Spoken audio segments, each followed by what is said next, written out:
Beleza, galera? Tudo bem com vocês? Então, tá uma aulinha gravada aqui para vocês sobre nervoso, beleza?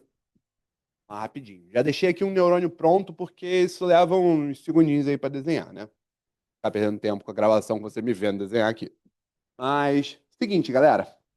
Tecido nervoso. O que é o tecido nervoso? Ele é o tecido responsável pela condução de impulsos rápidos para reações ao ambiente, principalmente. Tranquilo? Qual é a ideia? Eu tenho um sistema nervoso, todos os animais têm. Não todos os animais que têm, não, mas a maioria dos animais tem, tá? Desde lá de água-viva, com uma rede nervosa difusa, até mamíferos, aves, animais com sistema nervoso muito complexos. A esponja que não vai ter, por isso que eu falei que não são todos. Mas esses animais, eles têm reações rápidas a estímulos ambientais. Se brilham uma luz muito forte, você tem uma reação a ela. Se eu tentar jogar alguma coisa em você, você talvez tenha um reflexo. Se você toma um susto, você se vira na direção daquilo que pode ter sido uma ameaça. Ou seja, você tem uma série de reações ligeiras ao ambiente. E a principal célula que vai ser responsável por garantir esses impulsos para diversas partes do seu corpo, para garantir as reações, é o neurônio. Vamos conversar um pouquinho sobre esse neurônio agora, tá? Não são as únicas células do tecido nervoso, não, tá? O tecido nervoso também tem células gliais. Nós vamos ver juntos. Mas o neurônio, ele é o nosso protagonista. Vamos falar dele rapidinho. O neurônio, ele é uma célula absurdamente especializada. Mais especializada até do que as células musculares. Então, isso me dá algumas informações sobre ele. Primeira informação sobre o neurônio. Se ele é absurdamente especializado, ele tem uma regeneração muito baixa, tá? E ele não se multiplica muito. Não vou esperar grandes taxas de mitose dos neurônios. Tá? Eu não espero que eles façam mitose. Aqui entre nós, até fazem, especialmente os jovens. Mas, a nível de vestibular, a nível do PAV, não vou considerar que eles fazem mitose, não, tá? Permanentemente é zero. Uma fase na qual eles não se dividem. Verdade. O que mais? Por eles não se dividirem, isso significa que a perda de neurônios maduros, ela dificilmente será reposta. Então, danos a nervos, danos aos neurônios, os nervos, danos a nervos, por exemplo, tá, ela tira aquilo que foi perdido para algum outro que seja redundante, beleza? Mas é uma região mais sensível do corpo por esse motivo. Isso se dá pelo fato de que as funções do neurônio, elas são muito especializadas. Como elas são muito especializadas, eu necessito que esse neurônio tenha partes especiais também, para que ele consiga pegar os estímulos, que ele consiga montar aquilo, que ele consiga registrar aquilo, que ele consiga processar aquilo e enviar informações necessárias para outros pontos. Beleza? Vamos dar uma olhadinha aqui nas estruturas do neurônio. A primeira delas, se você olhar aqui para esse neurônio, você vai ver que ele tem vários bracinhos aqui, postos, tá? Ele tem um braço maior aqui, mais comprido, mas ele tem várias projeções ao longo do citoplasma dele. Essas projeções aqui são projeções que eu vou conhecer. Eu acho péssimo. Eu vou conhecer como dendritos. Beleza? Esses dendritos são responsáveis pelo quê? São eles que captam informações no ambiente. São eles que vão captando os estímulos conforme eles vão acontecendo. Por exemplo, encostei no meu braço. Ao encostar no meu braço, eu senti. Eu senti isso. Eu senti tanto toque como eu senti calor. Por que eu senti essas coisas? Porque neurônios presentes na minha pele, através de seus dendritos, captaram essa informação e foram levando por uma rede até chegar no meu cérebro interpretou aquela informação e disse: olha, nessa região, então você vai sentir toque e calor, coisas diferentes. Beleza? Então, neurônios diferentes atuaram ali.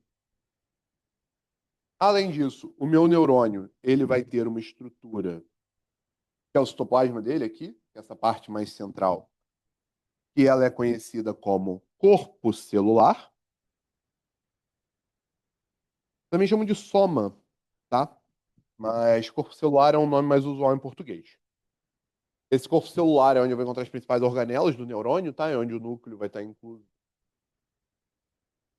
É pra botar logo, né?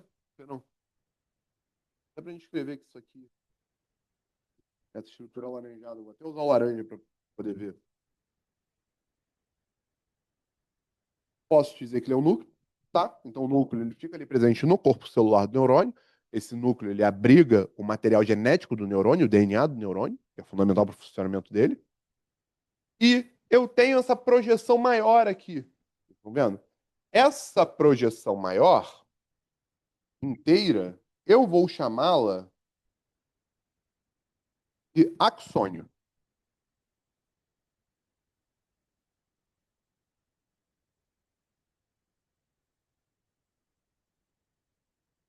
Show. Beleza. Essa projeção aqui maior, eu chamo ela de axônio, tranquilo? Imagina que é como se fosse um cabo que vai transportando um impulso. Pensa no neurônio como uma tomada. Coloca ali o corpo celular, que é o corpo da tomada. Os plugs da tomada são os dendritos. E a energia chega nos plugs e vai ser carregada ali ao longo de um cabo. Esse cabo é o axônio. É uma forma, mais ou menos, de você entender, até porque o passa pelo axônio ele é elétrico. E o axônio, assim como um cabo, ele também tem um revestimento isolante em volta dele. Tá? Esse revestimento isolante, ele é chamado de bainha de mielina.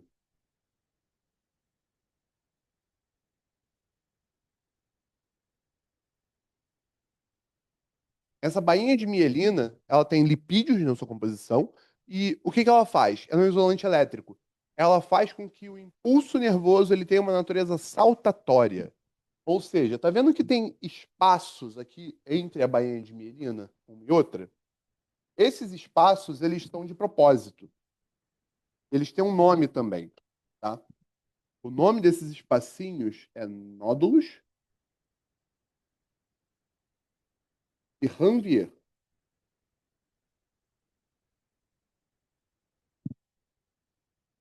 A ideia é que, como o impulso é elétrico e a bainha de mielina é um isolante, o impulso ele não passa aqui na bainha. Ele iria pulando de bainha em bainha, entendeu? De nódulo em nódulo. Ele vai pulando as bainhas. Isso encurta o caminho que o impulso tem que percorrer. Na prática, ele não vai literalmente pulando, tá? Na verdade, as reações que geram o impulso elétrico. Então, ao invés de ter que acontecer toda a extensão do axônio, só precisa acontecer ali nos nódulos. Então, isso vai acontecendo em pontos específicos do caminho. Mas isso faz parecer que o impulso nervoso está saltando de nódulo em nódulo. E aí a gente diz que é a natureza saltatória do impulso nervoso. Ela não é literalmente saltatória, mas parece bastante. Tranquilo? Então, essa aí é a natureza do axônio e as partes importantes dele, que você precisa saber. Isso aqui, esse garfinho que eu fiz, nem sempre ele tem esse formato não, tá? Na verdade, o formato do neurônio ele muda bastante de um para outro. Só que é só um neurônio genérico para você conseguir analisar. Mas esse finalzinho aqui, normalmente eu chamo ele de terminal axônico. Um nome um pouco mais antigo que eu vejo uma galera falando é telodendro, tá? Que telos significa final. Mas não é um nome super usual hoje em dia, não, tá? Tô comentando com você um carro de consciência. E aí, essa é a estrutura básica do meu neurônio, que é a célula mais importante que eu preciso. Mas existem outras células também. Eu vou comentar a função, embora não vá me alongar muito nela. Essas células são as células da glia. As células da glia, galera, não é que elas não sejam importantes, elas são fundamentais. Sem elas, o seu neurônio não funciona, tá? Mas, a nível de prova, elas são historicamente menos cobradas do que o neurônio, por isso que eu estou focando mais no neurônio, tranquilo? Elas são um pouquinho menos especializadas do que o neurônio, mas ainda assim, elas são células com certo grau de especialização, tanto é que elas têm funções diferentes. A primeira delas que eu vou te falar vai ser o astrócito. O astrócito, ele faz o quê? Ele tem esse nome porque ele parece uma estrela, tá? O astrócito, ele tem uma função de nutrição e suporte. O neurônio, ele só processa e carrega impulso. A função dele é só essa, ele não faz nada. Ele precisa de ajuda para tudo. Para se nutrir, ele precisa de ajuda para carregar excreto, ele precisa de ajuda, ele precisa de ajuda para tudo. Para receber oxigênio, ele precisa de ajuda para tudo, tudo, tudo. Ele só faz a função dele. tão especializado que ele é. Então, ele tem ali os astrócitos para ajudar esse neurônio a sobreviver. Por isso que eu falei que os astrócitos são mega importantes. Sem célula da glia não tem neurônio. O neurônio pode ser mais especializado, ele pode ser o protagonista aqui. Mas sem a galera da produção, não rola. Então, além do astrócito, eu vou ter dois caras que vão fazer essa bainha de mielina aqui, tá? Em locais diferentes, mas importante para nós agora. Que são oligodendrócito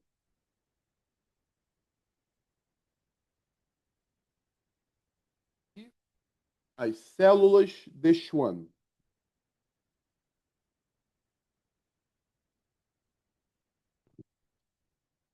Os dois, embora em locais diferentes, são responsáveis pela formação da bainha de mielina. Os oligodendrócitos formam a bainha de mielina no sistema nervoso central, as de Schwann no sistema nervoso periférico. Mas essa distinção também a gente vai ter uma aula para isso, então não se preocupe com ela agora. E você tem algumas células de função imune, que é a micróglia.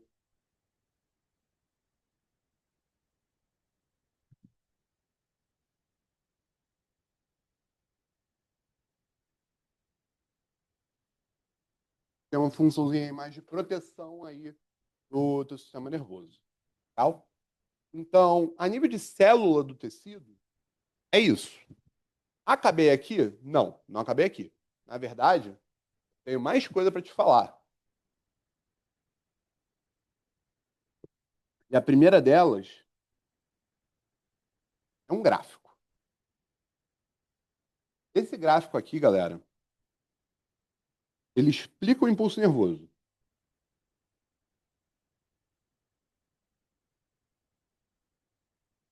Eu não vou entrar super em detalhes de tudo que vai acontecer ao longo do impulso nervoso, não, tá? No sentido de, abre canais de sódio, abre canais de potássio. Caso você queira, depois tu me pergunta a respeito disso, tá? Eu vou te mostrar o gráfico, vou dizer o que acontece em cada ponto, e aí a gente vai seguindo com isso. Legal?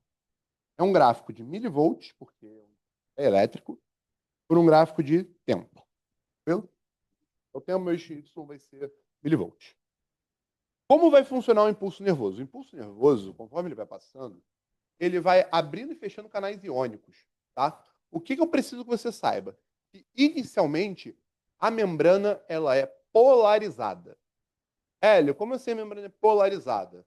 Por um desbalanço entre os íons que entram e saem, pelo desbalanço dos sais que tem carga, que entram e saem da membrana do neurônio, eu espero que a porção externa da membrana do neurônio, fora, seja positivo, quanto o lado de dentro seja negativo.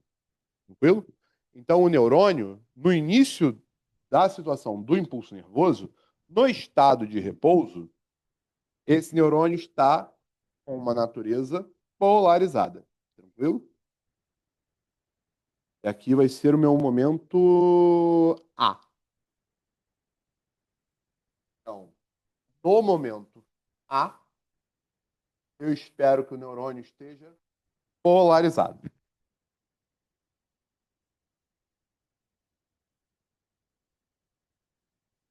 O estado ele está em repouso. Com o tempo, o que eu vou fazer? Eu vou dando estímulos para esse neurônio. Esses estímulos, eles têm que chegar a uma linha. Eu vou montar aqui no meu gráfico, laranja. Por que laranja? Me deu vontade. Não é a caneta bonita que eu vi. Essa linha aqui, ela é o limiar de ação. O que é o limiar de ação? Esse limiar de ação, esse potencial de ação, ele é o mínimo que eu tenho que dar de estímulo para o neurônio funcionar. Exemplo disso. Acho que doeu esse tapinha que eu dei na minha cara? Não, óbvio que não. Para ativar os neurônios relacionados à dor. Foi um pouquinho mais forte, doeu um pouquinho, bem pouco. Eu não vou dar um tapão na minha cara também, não vou enterrar a mão na minha cara só para dar uma aula, pelo amor de Deus. Mas esse tapinha um pouquinho mais forte que eu dei, ativou um neurônio outro de dor, porque deu uma ardidinha. Tranquilo? Então, o que que aconteceu? Eu dei estímulo bastante para que ele saísse aqui da polarização e, pum, subisse. Ou seja, eu dei um estímulo que, primeiro, no tapinha leve, eu dei um estímulo que subiu um pouquinho e voltou. Não fez nada. Depois eu dei um estímulo que subiu, pum, ativou a radiação, ativou a minha condução nervosa. Legal? Ah, Hélio, mas então se você der um baita num tapão, você ativa muito, cuidado com isso. O neurônio, ele funciona por uma parada chamada lei do tudo ou nada. Ou você dá um estímulo forte bastante para ele ativar, ou você não dá. Se você der um estímulo forte bastante para ele vai ativar e ele vai fazer todo o processo normal. Se você não der um estímulo forte bastante, ele não ativa e ponto. Não importa a força do estímulo que eu dei. Se eu dei um estímulo muito mais forte ou só um pouco mais forte do que o limiar de ação, ele vai funcionar da mesma forma, tá? Então não importa se foi um soco do Mike Tyson ou se foi um tapinha de leve que eu dei no meu rosto. Se ativou algum neurônio de dor, a ativação vai ser igual. Mas é óbvio que um socão do Mike Tyson vai doer muito mais do que. Na verdade, não vai doer porque eu vou apagar, mas doeria muito mais no dia seguinte do que o tapinha que eu dei de leve no meu rosto. Por que isso? Porque eu ativei outros neurônios também no processo. Tá bom? Eu tenho neurônios para dores mais moderadas e intensas, um pouco mais fracas. De qualquer modo, o que vai acontecer? Dei ali. Ó, colocando aqui o ar que ele ficou meio espalhado. Dei ali impulso bastante. Ou seja, começou a subir a minha curva. Beleza? Dei o impulso. Vai, garoto. Nesse momento B aqui, o que eu estou fazendo? Eu estou fazendo um processo que eu mudo a polaridade. Eu mudo a polaridade do neurônio, porque aí eu gero uma diferença de potencial. E essa diferença de potencial é medida em voltagem, ou seja, eu acabei de fazer energia elétrica ali. Então, ao abrir canais iônicos, eu faço um processo no qual eu despolarizo meu neurônio, eu tiro ele do repouso. E isso vai gerar meu impulso. Só que eu não quero que ele fique para sempre despolarizado, senão ele vai funcionar uma vez e nunca mais. Então, eu tenho que abrir novos canais iônicos para garantir que ele volte à posição inicial. Ou seja, eu tenho um momento C. Esse momento C, ele vai ser um momento de voltar ao estado de polarizado. É um momento de repolarização.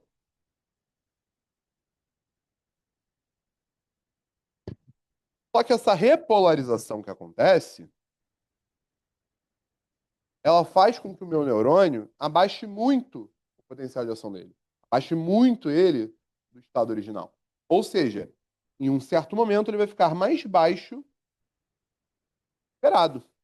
Quando ele fica mais polarizado do que o normal, do repouso, eu digo que ele chegou a um momento de hiperpolarizado.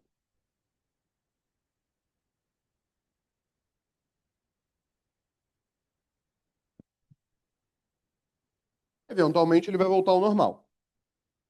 Ao normal, ele voltou para A. Ele voltou a estar polarizado, ele voltou a estar em repouso. Esse é o gráfico do impulso nervoso para você. Tranquilo? Eu só preciso saber analisar esse gráfico e saber em que momento cada coisa está acontecendo. E aí, uma coisa que eu quero que você perceba. Uma vez que esse potencial de ação ele é desencadeado, eu preciso que ele aconteça por inteiro. Eu não tenho como parar o processo, tá?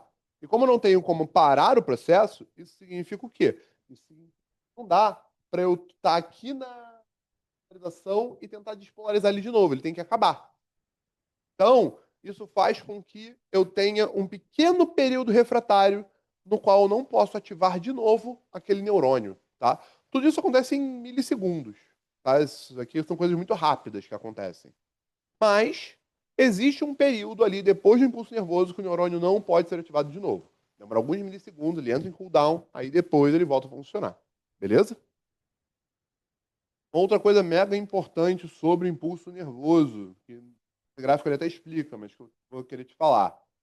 Ele sempre obedece uma ordem, tá? O pulso começa nos dendritos, passa pelo corpo celular, embora isso seja opcional, e vai para o axônio. O axônico, e aqui ele vai chegar numa célula-alvo. Pode ser outro neurônio, com seus dendritos, ou pode ser um músculo. Mas o que que eu preciso que você saiba? Preciso que você saiba que não vai acontecer de sair impulso do axônio de volta para o dendrito. Não dá para ele fazer esse caminho inverso aqui. Então, ele obedece à lei do tudo ou nada, ele tem um período refratário e ele é unidirecional. Eu não tenho como fazer voltar o impulso nervoso. Muito por conta dessas etapas aqui terem que ser seguidas. Faz sentido isso para você? Beleza, isso é a natureza elétrica do impulso nervoso, tá? Só que o impulso nervoso, ele também pode ser químico.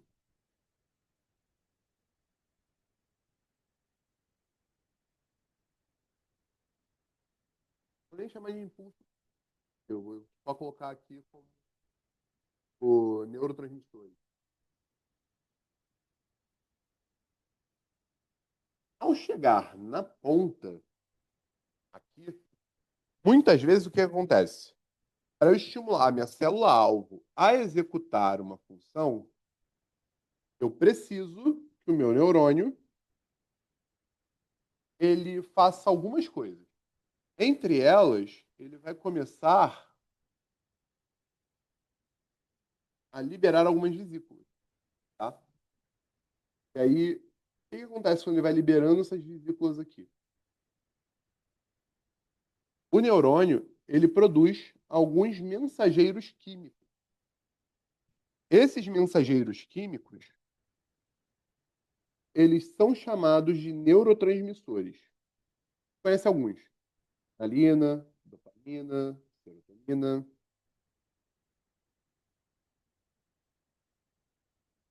E aí, o que eu quero que você saiba a respeito disso? Quero que você saiba que esses neurotransmissores, eles vão ser fundamentais para mandar que as células seguintes façam alguma coisa. Então, isso aqui que eu estou dizendo de vermelho, esse triângulozinho, são os neurotransmissores.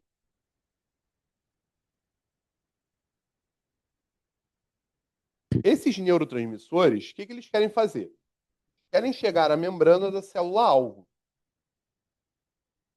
Espaço aqui no meio, tá bom?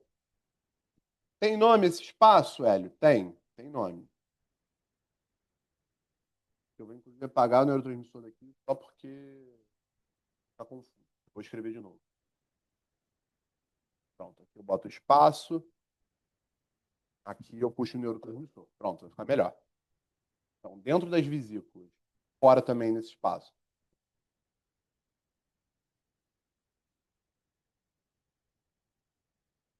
E esse espaço aqui, ele é chamado de fenda sináptica.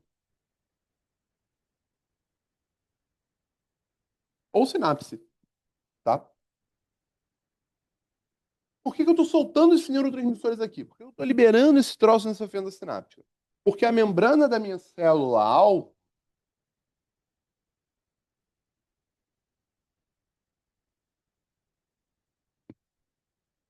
essa membrana vai estar cheia de quê? De receptores. Esses são os receptores,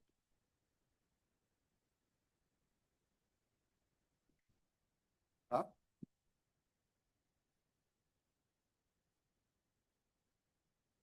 A ideia é que os neurotransmissores consigam se ligar a esses receptores para desencadear uma reação na célula.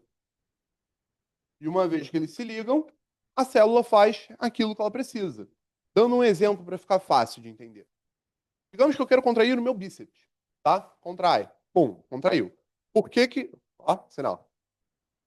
Foi. Por que que o meu bíceps contraiu agora? Meu bíceps contraiu por quê?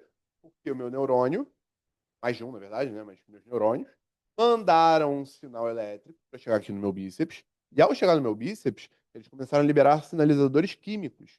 Mais especificamente, um sinalizador chamado acetilcolina. O que que essa acetilcolina fez? A receptores presentes lá no meu bíceps e isso desencadeou o processo de pum, contração. Então, para o meu bíceps contrair, o que, que eu estou fazendo? Mandando acetilcolina para ele, enchendo a fenda sináptica de acetilcolina. Para quê? Para quando chegar nos receptores, bum, contrair o meu músculo. Beleza? Isso aí para qualquer tipo de neurotransmissor que seja, vai. Aí o neurônio, ele tem um processo para tirar esses neurotransmissores, senão o estímulo está sendo mandado o tempo todo. Então ele também tem um processo no qual ele pega isso aqui de volta e reaspira para dentro dele, tá? Esse processo aqui eu vou chamá-lo de recaptação. Ou posso liberar uma substância que quebre isso aqui, tá? Tipo acetilcolinesterase, no caso do músculo. Mas como é que funciona esse processo de recaptação? Só para você ficar sabendo. É como se fosse um aspirador. Eu estou aspirando esses neurotransmissores todos aqui dentro da sinapse de volta para o neurônio. E aí, antidepressivos funcionam nessa recaptação. Porque uma pessoa que está com depressão, normalmente ela tem uma produção baixa de serotonina. Ok? Quando a pessoa toma um antidepressivo, ela não está tomando um negócio que produz mais serotonina. Na verdade, a questão é, se ela está depressiva, ela tem pouca serotonina. E o processo de captação funciona normal. Então, o pouco que ela produz é puxado de volta. Ou seja, nunca ativa. Então, o que um antidepressivo vai fazer? Funciona dessa forma, né? Um bloqueador de recaptação, ele vai deixar que a pessoa continue produzindo pouca serotonina. Mas essa pouca serotonina vai ficar aqui. Vai acumular, vai acumular, vai acumular. Até que, eventualmente, ela volta a se ligar aos receptores, porque está numa quantidade suficiente para que eles se encontrem. E aí a pessoa volta a ter uma animação, uma ansiedade maior. Obviamente, tratar a depressão também, psicólogo, tá? A causa da depressão. Né? Mas a parte química da depressão funciona dessa forma. Você desliga a recaptação de modo que acumule. É por isso que algumas forma, eles demoram aí umas 2 semanas para agir, porque é o tempo até isso aqui funcionar. Depois de 2 semanas, já acumulou bastante lá na sináptica para que o neurotransmissor funcione da maneira dele. Aí o remédio ele vai continuar inibindo a captação para manter ali sempre alto. Até que a pessoa consiga o tratamento que ela precisa, a ajuda que ela precisa, e ela não precisa mais, porque ela está produzindo normal a quantidade de serotonina que ela precisa. Mas isso é só um exemplo, tá? Várias outras coisas estão relacionadas. A princípio, é isso. Galera, essa então foi a aula de tecido nervoso. Já vimos as principais partes. Espero que você tenha entendido. Se você ficou com alguma dúvida, fala comigo. Beleza? Grande abraço.